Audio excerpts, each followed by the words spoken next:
மறைவான ஞானம், கைபான அறிவு.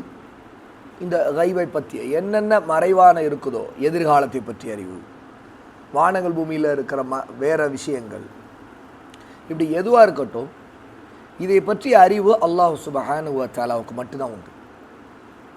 யார் ஒருவர் அந்த அறிவு தனக்கும் உண்டுன்னு வாதிடுறாரோ அவர் ஒரு காஃபிர். யார் ஒருவர் அந்த அறிவு மற்றவங்களுக்கும் உண்டு அப்படின்னு வாதிடுவாரோ அவரும் காஃபிர் ஆயிடுவார். ஏன்னா குஃபர், அல்லாஹ்வுக்கு இணை வைக்கிறது. அல்லாஹ்வுக்கு மட்டுமே இருக்கக்கூடிய அந்த ஆற்றலையும் அந்த அறிவையும் அல்லாஹ்வுக்கு இணை மற்றவர்களையும் அதை சமமாக்குறது. இப்போ இந்த தலைப்பை பொதுவாக நம்ம அறிய வேண்டிய கட்டாயம், முஸ்லீம்களும் கட்டாயம் அறிந்திருக்க வேண்டும். ஏன்னா முஸ்லீம்கள் நிறைய பேர் எப்படி காஃபிர்கள் ஜோசியம், ஜாதகம் பார்க்கறது, ராசி பலன், குறி பார்க்கறது இப்படின்னு விழுகிறாங்களோ அது போல் முஸ்லீம்களும் அதையே திரும்ப செய்கிறாங்க. அல்லது அதுக்கு வேறு பெயர்கள் சொல்லிட்டு அந்த மறைவான விஷயங்களை, எதிர்காலத்தை பற்றிய அறிவை அறிகிறோன்னு சொல்லிட்டு ஜின்னு ஷைத்தான்களை கொண்டு துவா கேட்டு அதை அறிவதற்கு முயற்சி செய்கிறதோ, அல்ல ஃபால் கிதாபு, ஃபஅல் அப்படின்னா குறி, நற்குறியை தான் நம்ம ஃபஅல்னு சொல்லுவோம். நற்குறி, சகுனம், நல்ல சகுனம், அது மார்க்கத்தில் அனுமதிக்கப்பட்ட ஒன்று இருக்குது. ஒருத்தர் ஒரு விஷயத்தை பற்றி பேசிகிட்டு இருக்கும்போது நல்ல வார்த்தைகளை கொண்டு பாசிட்டிவாக சொல்லும்போது அது ஒரு நல்ல விஷயம். ஒருத்தர் பரீட்சைக்கு கிளம்பி போகிறாரு, இன்ஷா அல்லாஹ் உங்களுக்கு வெற்றி கிடைக்கும் போங்க அப்படின்னு அனுப்பி வச்சா ஒரு நற்குறி.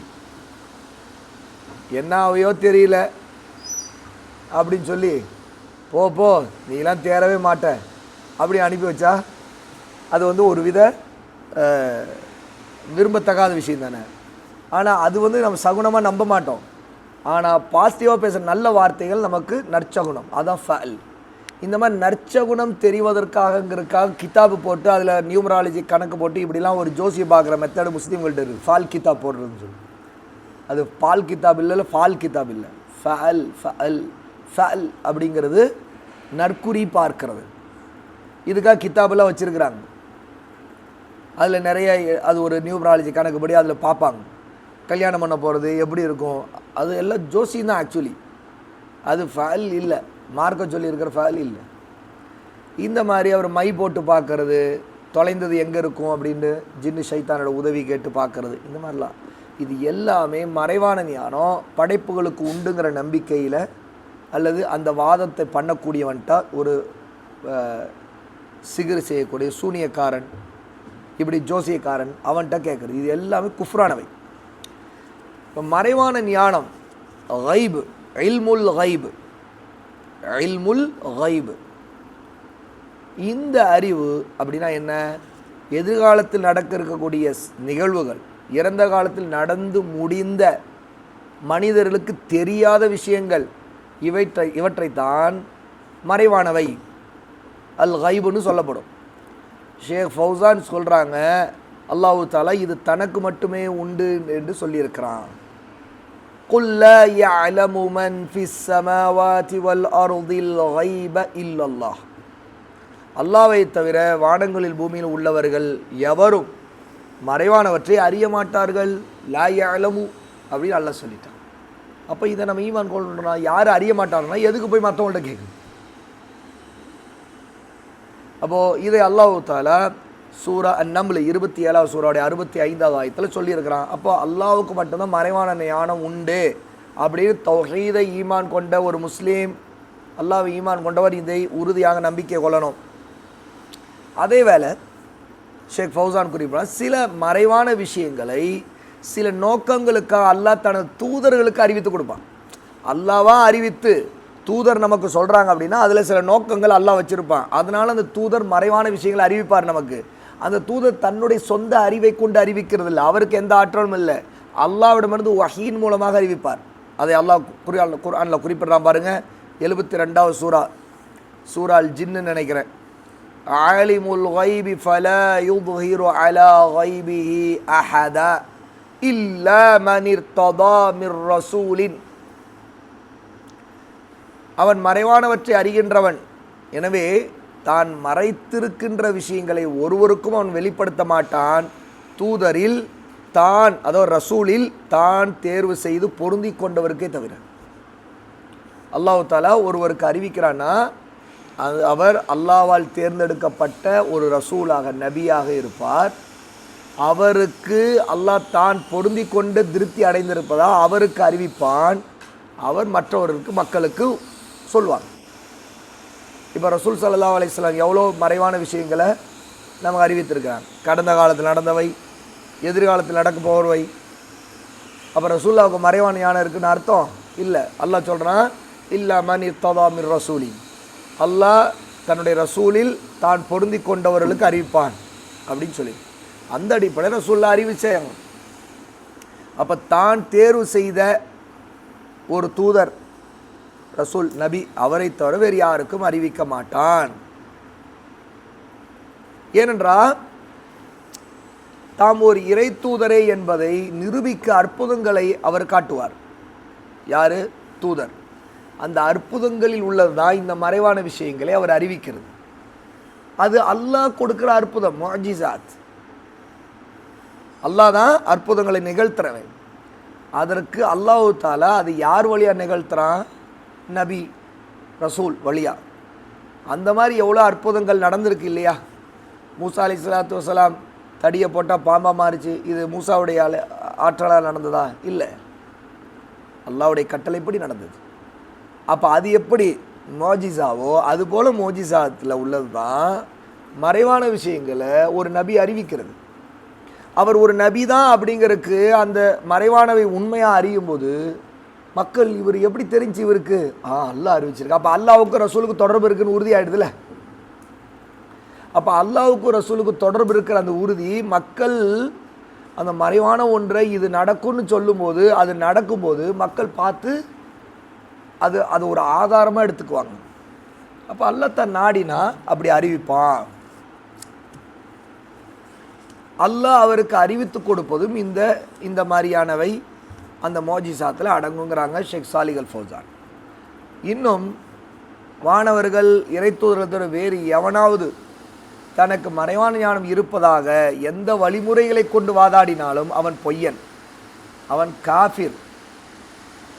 அவன் ஆரம்பத்தில் சொன்னேன், ஒருவன் தனக்கு அது அந்த அறிவு உண்டுன்னு வாதாடினாலும் அவன் காஃபிர் தான்.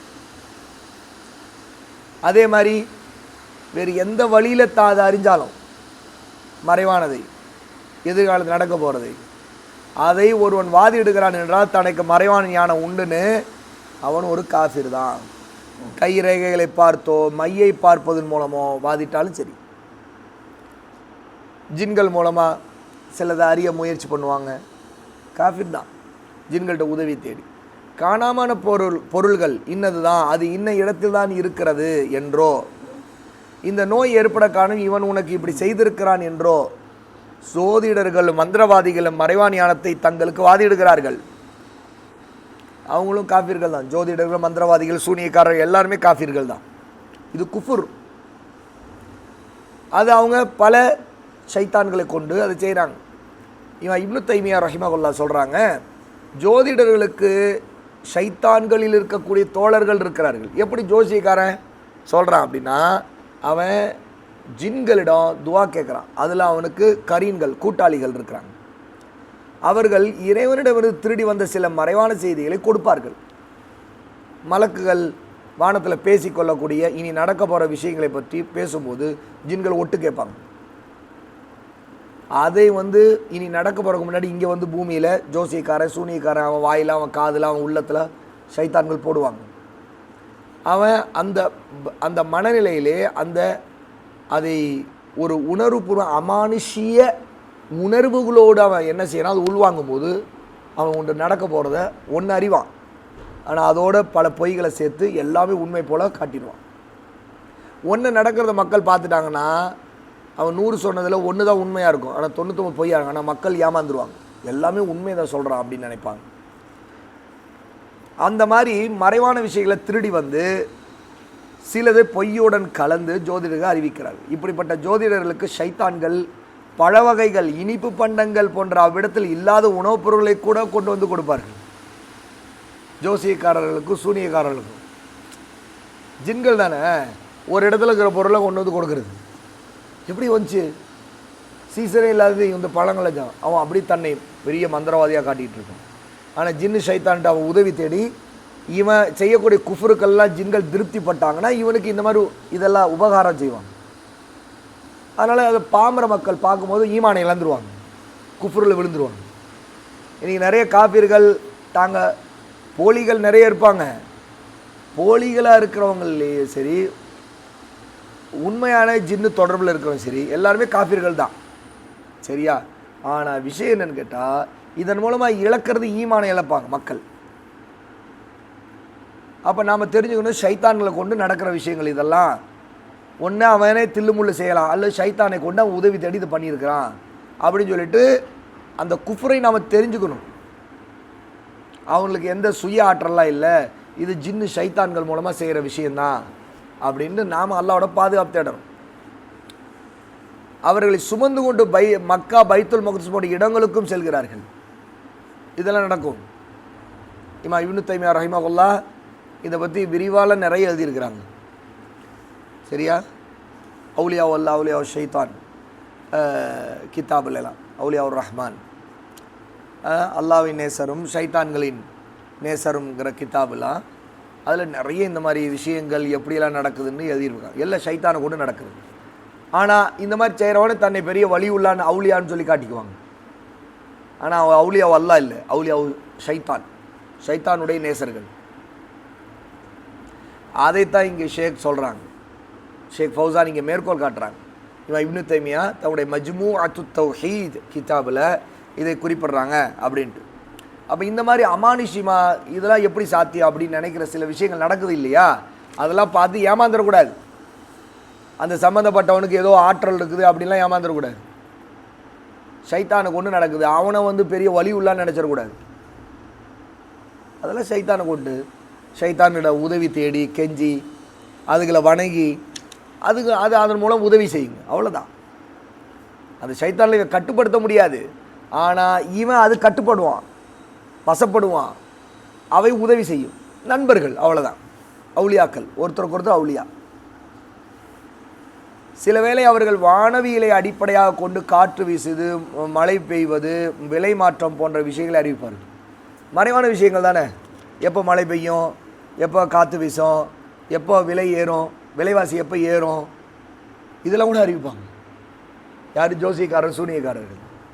பார்த்தா அவன் சொல்லுவான், இந்த நாளில் கடுமையான ஒரு மழை பெய்யும், இந்த நேரத்தில் மழை பெய்யும் அப்படின்னு. மலக்குகளுக்கு அல்லாஹ் கட்டளையிட்டு அந்த செய்தி ஏதாவது ஒன்று ஜின்கள் வானத்தில் ஒட்டு கேட்டு வந்தாங்க, இங்கே அறிவிச்சுடுவாங்க. கரெக்டாக அந்த நேரத்தில் மழை பெஞ்ச உடனே மக்கள்லாம் ஓ பெரிய ஆற்றல் உள்ளவர் அப்படின்னு. அதே மாதிரி தான் விலைவாசி ஏறுறது.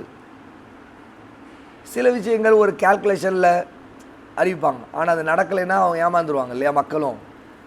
ஆனால் நடக்கும்போது அந்த மாதிரி விஷயங்கள் உறுதியாக அறிவிக்கும் போது அது நடந்துருச்சுன்னா அவங்களுக்கு பெரிய இதாகிடும்.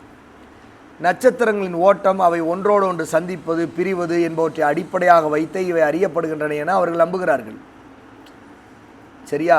அவங்க என்ன நினைக்கிறாங்க, இந்த மாதிரி நட்சத்திரங்களை வச்சு நம்ம கணிக்கிறோம் அப்படின்னு.